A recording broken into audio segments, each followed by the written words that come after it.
My name's Kaya and this is Daniel, and we've both taken construction in Bolgathau College. I came to college to further my education in construction and to gain more skills and knowledge about joinery.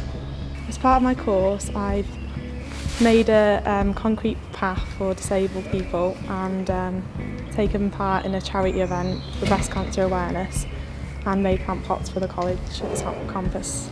I've enjoyed every aspect of the course.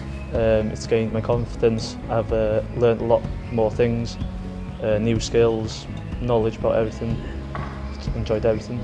It has boosted my confidence knowing that girls can do just as much as lads and achieve just as much in the construction industry, and it's not just a man's job. After this course I'm hopefully going to go on to level 3.